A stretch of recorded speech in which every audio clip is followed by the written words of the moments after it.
My name's Keith Davidson, and I'm engaged as the International Director by Internet NZ, which is an interesting organisation that has similar philosophies to ISOC, the Internet Societies, believing in an open and uncapturable internet. And we operate the .NZ ccTLD in New Zealand. That's the country code top-level manager. I serve as their international director and seek to participate in the wider gambit of internet governance internationally. I serve on the ISOC board as a result. In ICANN, I'm the vice chair of the ccNSO Council. That's the support organisation that looks after the ccTLD community. And I've chaired working groups that are looking at specialist subjects like delegations and redelegations of ccTLDs. So I guess that overall knowledge and understanding that I have led me to be one of the 4 successful candidates and coming from the ccTLD community to be represented on the ICG. I'm primarily interested in my community and ccTLD operations, and I think way back in 1998 when ICANN was first created, there was always a signal or there was a statement and a commitment by the US government that it would eventually transition its unilateral control over the IANA database to ICANN should it meet milestones of maturity and commitments to openness and transparency and so on. And I think all non-US countries would have always wanted that unilateral control to be relinquished. I think it's a matter of being able to be seen to be more independent or not at the mercy of the US government. So it's always been quite a strong motivating factor to me to actually see that transition occur. And I think we were all very surprised when the announcement came that it was going to happen and happen quickly. We have a very narrow window of time in which for it to happen under the current US administration. It's extremely optimistic to get there. I think the first principle for me is that we've got to get this right rather than on time. We may have this narrow window while this administration is still in place and is willing to relinquish control, and it may take years for it to come up again, but if we don't get the right formula, if it's not in the best interests of everyone, if we're ceding our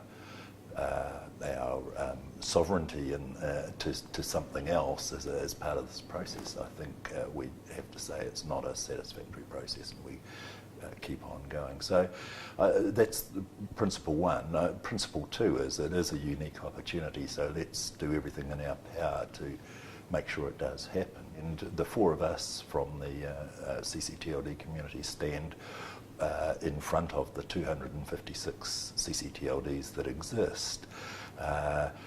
Around 150 of those are members of the ccNSO, and we have active engagement with them, but the 100 that are not, many of them do not recognise ICANN. Some of them don't recognise the US government or the US government's authority over the IANA database. They had their early delegation from John Postel as an individual and believe they have some form of autonomous right and ongoing obligation to run their ccTLD.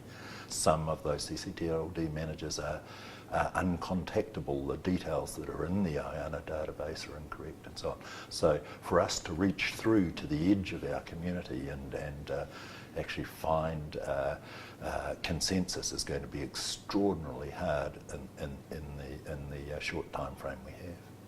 It would be tremendous if the 100 or so non-members got more engaged in the processes of ICANN, whether or not they choose to join formally or just come along and participate in the policy development processes. I think this will highlight to them the opportunity to do that.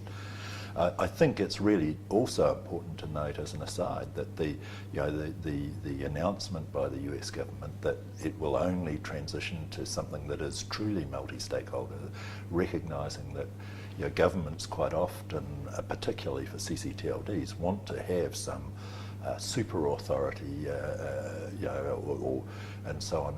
That is going to be quite challenging as we work through this process. And while I think it would, it's fairly obvious to everyone that sovereignty does apply at a local level, and it would be hard to argue that .nz is not the property of New Zealand and New Zealanders generally, and the government has a right and an obligation, should it so see fit, to pass laws that would govern the operation of that.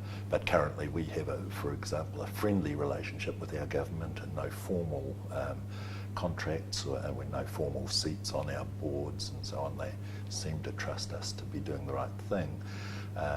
In many instances that's not the case, and there are some people who call for governments to take action to take over their ccTLDs and so on. So there are different tensions, and we're very much from a community where one size won't fit all, and we appreciate and enshrine the differences rather than try and fit everybody in the same box. Oh, I think it's not a lot different to many of the processes I've been involved in recent years in this environment.